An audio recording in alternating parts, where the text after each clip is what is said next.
En Europe, les moyens de défense sont augmentés et que donc il y en a beaucoup moins naturellement. Bon, alors qu'est-ce qu'il faut faire d'autre? Deuxième proposition concrète, je crois qu'il faut mettre une peine plancher. Les juges doivent garder leur liberté.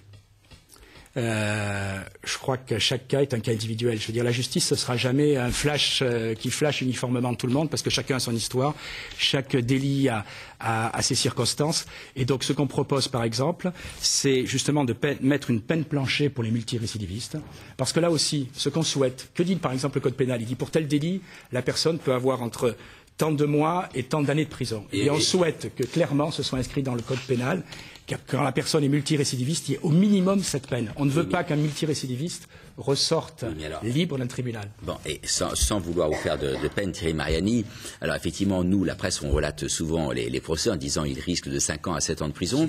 Et puis à la fin du procès, et on le voit bien pour l'histoire des deux jeunes qui ont frappé une institutrice dans la région parisienne, ils se retrouvent pour l'un avec la prison avec du sursis et l'autre avec une peine très inférieure à ce qui a été demandé. Donc c'est bien pour ça qu'il faut mettre des peines planchées. Mais même quand on est condamné à de la prison ferme, on ne la fait pas. Moins de 3 mois de prison ferme, on ne la fait pas dans ce pays. Pour avoir 3 mois de prison ferme, il faut en faire des choses en France. Hein. Donc, il y a des prétextes, vrais ou faux. Il n'y a pas assez de prison, etc., etc. Mais qui est au pouvoir au moins depuis 2002? Bon. C'est bien pour ça qu'il faut mettre des peines planchées. Les magistrats doivent garder leur liberté d'appréciation, mais encadrée par la loi. Et la loi, par moment, doit pouvoir dire très clairement la volonté du législateur, c'est de faire en sorte que quand on a commis tel délit et qu'on est un récidiviste, au minimum, il y a une peine planchée. Encore faut-il qu'il y ait une volonté du législateur. Et quand vous avez un candidat qui vous dit tout et son contraire, qu'est-ce que vous pouvez croire? Si vous avez une bonne oreille, si vous êtes de bonne humeur, vous croyez ce qui vous arrange. Si vous avez l'esprit critique, vous ne croyez plus en rien. Bon. Je crois que le bilan de Nicolas Sarkozy parle pour lui. En matière de sécurité, les Français ne doutent pas de sa volonté. Plus de 9% de violences faites aux personnes depuis 2002. Bon, l'autre sujet qui fâche en général, c'est le sujet de l'immigration. Alors, qu'est-ce qui vous distingue tous les deux? Parce que vous avez quand même un tronc commun, vous êtes assez strict concernant les quotas d'immigration, d'après ce qu'on a entendu. Alors, Monsieur Bompard, votre point de vue? Écoutez, je crois que la chose est simple. Ce que l'on appelle la droite a fait 5 ou 6 lois sur l'immigration. Aucune n'a été appliquée. Aucune n'ont vu les décrets d'application paraître, et c'est pour ça qu'on en fait constamment de nouvelles. Qu'en est-il? Je crois que le problème est simple. La France et les hommes politiques français ont ouvert des pompes aspirantes à l'immigration qui s'appellent RMI, APL, CMU, etc.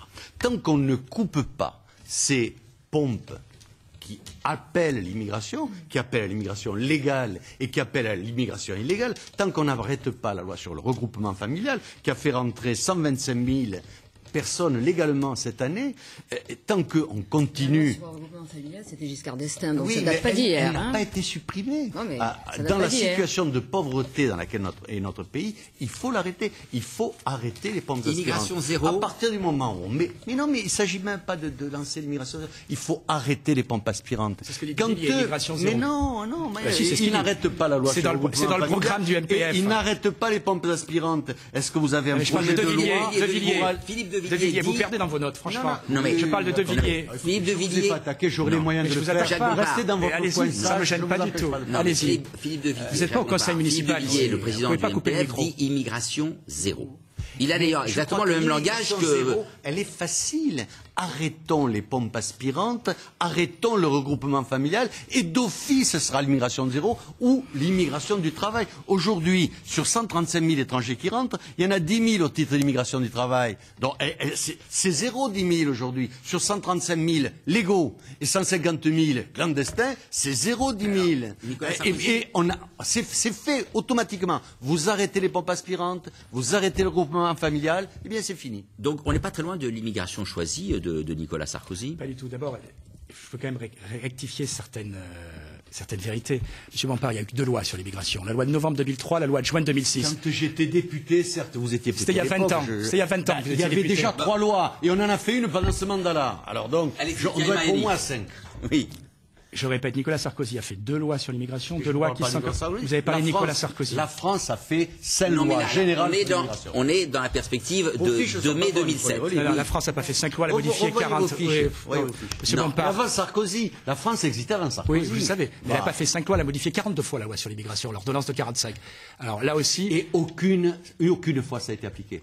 Parce que pour qu'une loi soit appliquée, il faut qu'il y ait une volonté et il faut qu'il y ait des décrets d'application. Il reste 1 minute 30 avant le flash de Noémie Dahan. Nous avons voté 2 lois. Les 2 lois sont la loi de 2003. Tous les décrets sont sortis. J'en suis le rapporteur et je peux attester. Tous les décrets sont sortis. Relisez là aussi. Bien, comme avant, 135 000 étrangers, 150 000 étrangers, 280 000 étrangers, malgré la loi. Que propose M. De Villiers, l'immigration zéro? Que propose Nicolas Sarkozy, l'immigration choisie?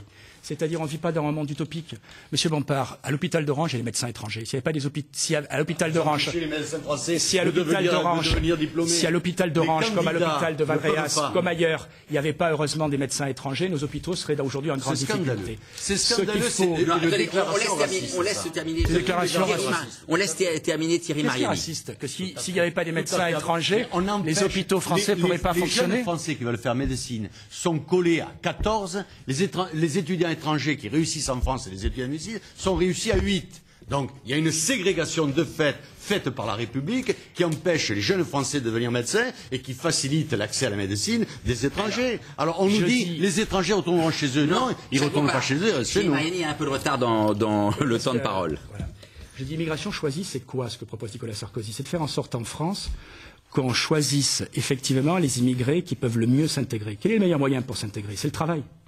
Un immigré qui a un travail, qui soit dans un hôpital, qui soit carreleur dans une entreprise ou qui soit ailleurs, c'est un immigré qui ne pose pas de problème. Parce que le vrai défi demain pour la France, on peut toujours rêver d'arrêter l'immigration. Chacun sait très bien que c'est impossible et chacun sait très bien que notre pays aujourd'hui est dans un vaste espace européen.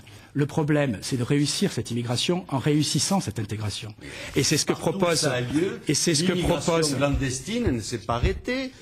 Il ne fait que s'ajouter l'immigration légale. Oui. Tant qu'on n'arrête pas les pompes aspirantes, tout ça c'est du vent, tout ça c'est de la trappe. 30 secondes pour répondre, Thierry Mariani. Ce que propose Nicolas Sarkozy et ce que nous avons déjà commencé à faire par la loi de 2006, c'est de faire réorienter cette immigration vers une immigration choisie, c'est-à-dire une immigration qui puisse s'intégrer. Et d'autre part, j'insiste sur le 2e volet de la loi de 2006, c'est de faire en sorte que ces immigrés soient fortement suscités, j'allais dire obligés, à s'intégrer. Comment ? Par l'apprentissage obligatoire de la langue française, par le respect des lois de la République. Sans ces 2 conditions essentielles, aucune carte de 10 ans ne peut être donnée. Alors, merci. On reprendra ce débat tout de suite après le flash. Il est midi pile. Merci Noémie. Retour effectivement sur le plateau de La Voix Élie pour le débat entre Thierry Mariani, député UMP, et Jacques Bompard, le maire d'Orange. Thierry Mariani, UMP donc, et Jacques Bompard, MPF, Mouvement pour la France. Vous débattiez de façon un peu d'ailleurs virulente sur le problème de l'immigration. Alors, on va essayer de clarifier les choses, c'est-à-dire pas de se couper, parce que le téléspectateur qui nous écoute, l'émission s'appelle Convergence ou Divergence, mais elle s'appelle pas Brouhaha. Donc, on va revenir sur ce qui vous différencie en matière d'immigration. On l'a dit, Jacques Bompard, Philippe de Villiers, immigration zéro. Par une méthode simple. Coupure des pompes aspirantes, arrêt du regroupement familial, qui organise l'invasion du pays avec le soutien de la volonté des politiques au pouvoir. Bon. Nicolas Sarkozy, immigration choisie. Immigration choisie avec une politique européenne. Et puis je voudrais prendre qu'un seul exemple. Le regroupement familial, aujourd'hui, c'est 80 000 personnes, M. Bompard. 80 000 personnes, 30 000, ce sont des personnes qui ont fait venir leurs enfants. 50 000, ce sont des Français ou des Françaises qui ont épousé un conjoint étranger. Là aussi, qu'est-ce que vous faites? Quand quelqu'un se marie avec un étranger, vous le laissez à la porte?